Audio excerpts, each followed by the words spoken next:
Hello JB! So ano ang feeling? Hi, good morning! Masaya-masaya sa JB ngayon. Unang-una, di ba? Siyempre, si Boss Elmer.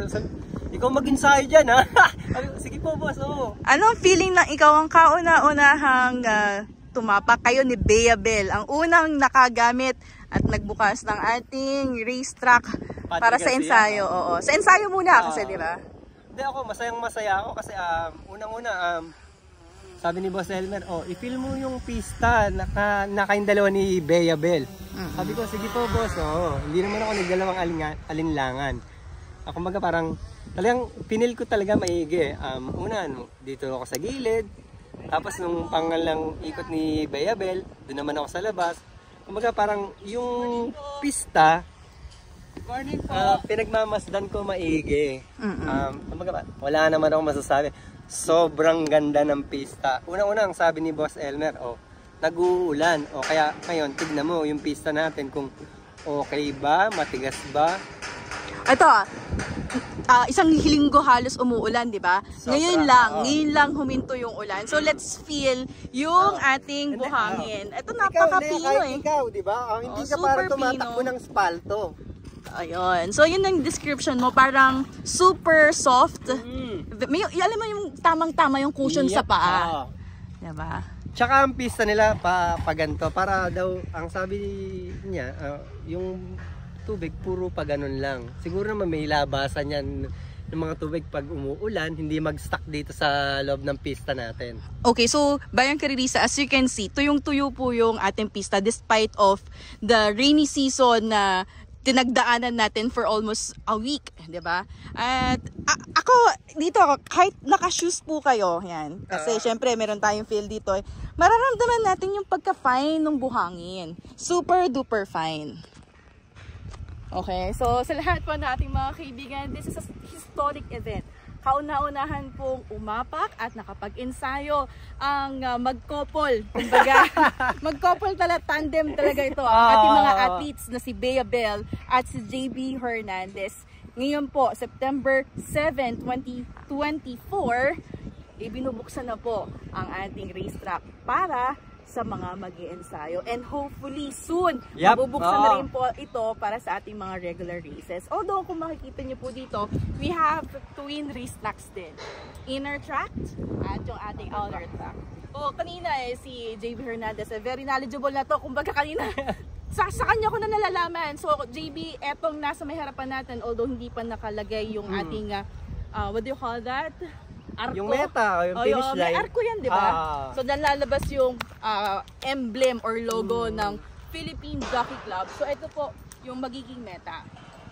Tapos, dito po sa loob, multi-purpose po ito. Training, at the same time, ito na rin po ay gagamitin po sa kanilang mga regular races. And if I'm not mistaken, meron to mga distances. Pasok dito ang 1,600 meter distance, 1,000 meter distance, and 1,400 meter distance, but I'll verify it para naman tama yung may report natin sa inyo. Yung sa labas naman, mas parang 1,800. Mas mahahaba. Mahahaba. 1,650. Pero puro may shoot sila. Hindi ka agad liliko. Diretso lang muna. Ayun natin, we have the advantages of using shoots before parang nasa ibang bansa. Yung feel na bago ka, may paglarga, straight muna. Straight muna, yung isang kwarto, straight ka lang muna bago ka liliko. So, ayun po ay very beneficial sa ating mga athletes and mga horses. Iwas po ito sa mga disgrasya at iwas din po sa pagkapilay dahil di, yung kanilang, yung track, yung shoots at the same time, it will complement yung unang dundag. Diba? Hindi mahahagad na kailangan pumihit. Basta yung unang kwartos, diretso muna bago ka liliko. Okay, so mamaya po Bayang Karirisa, we're going to tour you dito sa loob po ng Padre Garcia. Ito po ang Philippine Jockey Club operated by Happy Group. Maganda ba ako dyan? Tingin nga. Teka lang, meron pa isa. Si Mr. Toots Senson, our trainer, isa sa mga unang nagpa-ensayo rin kanina. So, sir, can you please tell us yung observation nyo po dun sa inyong mga pina-ensayo and syempre dun sa pista kanina? Good day. Maganda yung pista.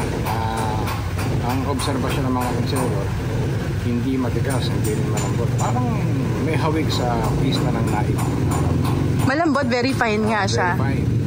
Tapos pagka tumataan sa harap mo yung kabayo, wala kang matitunig na nagabog. It's a good sign. Hindi manipis. Hindi manipis. Saktong-sakto lang yung pinakabuhang. Kasi hindi, nung nag-i-ensayo sila Bea Bell tsaka yung iba, wala naman nagdidilig nun eh. Wala. So talagang, hinawakan ko pa nga tuyong-tuyo siya, pero hindi siya maalikabok. Ulan lang yun, 2 days ago. 2 days. Diba? Kasi kahapon, Hindi na siya nag-ulan kahapon. Tik-tik lang, pero hindi ganun. Malakas. How about yung mga pina-ensayo niya po? Ano pong observation niyo sa mga horses? Okay naman? Okay naman. Okay naman. Natuwa naman sila. Okay, natuwa. So, hopefully, sa mga susunod na araw, papa-ensayo mo na lahat na nandito sa kwadro nyo? Lahat ng hawak nyo? Sumubok lang kami kanina. Mga 5 horses lang kami kanina. Okay, so all good. Thank you so much for your feedback, sir.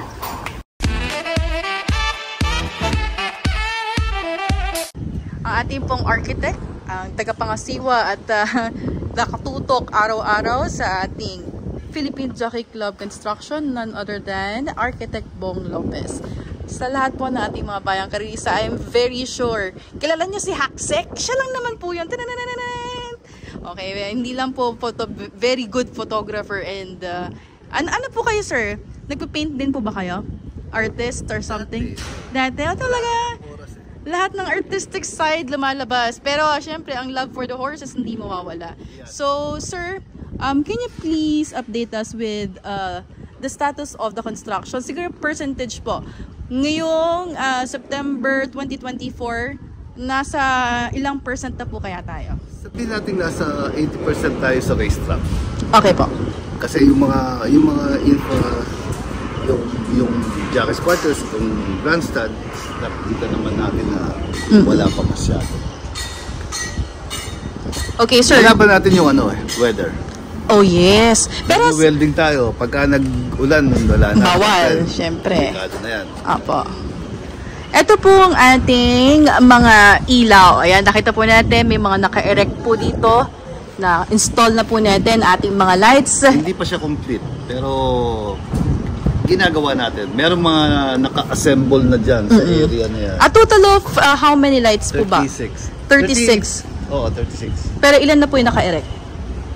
20-something. Well, mga nasa mga 60% pa. Apat ulit. Or 60% na po. Naka-assemble na siya. Ang assembly naman, nakikita naman nila din sa page ng PJC. Yes, lagi namang updated po ang ating mga bayang karerista with that. Po sa mga magkakwadra dito, meron na po ba tayong mga water, electricity, lahat po ba ito gumagana na? Meron na. Nandyan na yung mga water sources natin. They have 5. 5 water sources? Yes. Wow! Okay po. Ayun, nakikita natin nandun sa dulo. Merong tinatayo doon. Equine pool. So, naglagay tayo ng isang water source doon.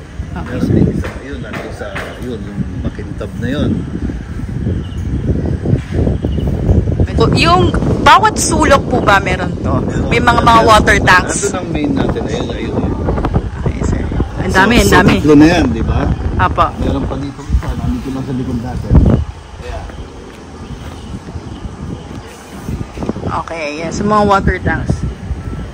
So, hindi na mauuhaw ang ating mga horses. Hindi mauuhaw.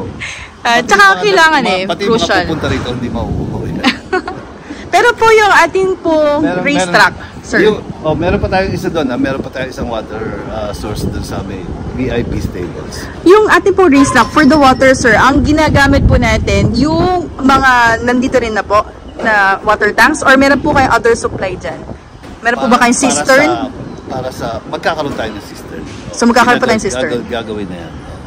Meron tayong sewage treatment plant na nandun sa dulo niyan. So hindi pa natin maikot pero hindi natin maikot. Nandito lang tayo sa sa grandstand. Sa grandstand. Area. Meron tayong cistern diyan sa yung cistern natin diyan sa likod nung crane na yan. Yan ang para dun sa mga fire flow natin. Kailangan natin ng fire hydrants. Okay, sir. Para siguradong parang nandito na lahat. Okay. So, check na tayo sa electricity. Meron na po kayo electricity dito. Bottleneck po kayo. Bottleneck tayo. Meron po ba kayong alternative just in case na, kasi may problem? Meron na po kayo? Na-install na po ba? Hindi, ginagawa pa lang yung powerhouse. Okay, sir. So, yung completion po ng generators natin, would you say matatapos po within this year? Within the year, yes. Oo, tapos yan.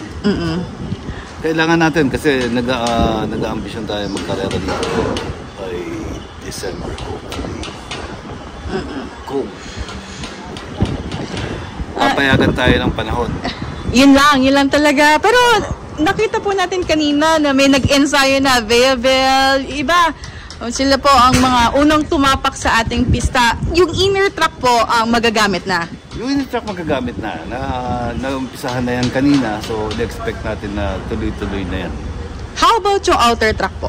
Yung outer track ang natitira dahil yung outer track yung ginagawa natin kasalukuyan. Diba meron tayong nangyaring mga pag-ulan.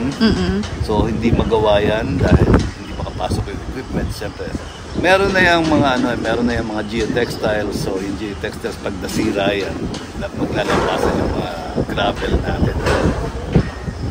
So yun ang iniingatan natin. So again, yung panahon pa rin. Ito din, yung Jackie's room. Okay, so ito Jackie's room. Ito Jackie's quarters So far sir, yung ito pong Jackie's quarter natin, gaano po kalaki to? Ilan po ang ma-accommodate nito? Ano po yung mga amenities sa loob? Lahat ng Jackie's dapat ma-accommodate. Of course, dapat, di ba? Andyan din yung Philracom office. Andyan meron tayong interrogation room. Oh. Iniwasan natin yun, di ba? Tama, syempre. Yung weighing scale, visual weighing scale nandyan. Pero gusto natin nandito na yan kaya lang tumubo na naman. Yes, opo. Kasi pag umuulan lumalago talaga yan, sir. Yan, yung nandun sa ground na yan, ano lang yan, laundry area. Wow. Parang nakatago yung mga laundries nila. Laundry and drink. Kita mo yung San Lazaro, di ba? Yes, yan, meron pa. Nakatolda lang. Yes, nakatolda. Dito ginawa na talaga natin. So may parang mga drying cage something sila dyan, sir? Oo, meron silang sampayan dyan. Pero parang hindi eyesore kasi malapit po sila sa grandstand. So naglalakad po tayo. Nandito tayo kanina. Ayan, hanggang kami nakatayo.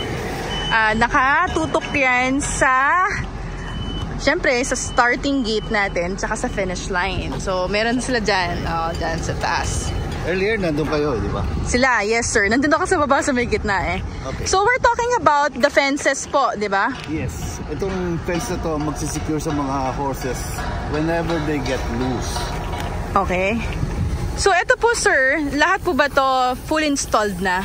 Hindi pa. We started from here. That's where then we'll go around.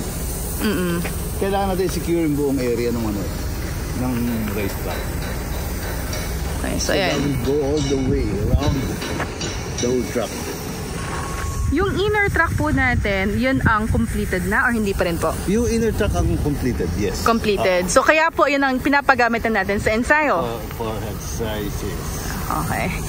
At meron po ba kayong mga kabayo na nalipat dito? Nag-exercise sa kanina. Siyempre, kailangan kayong una makatesting.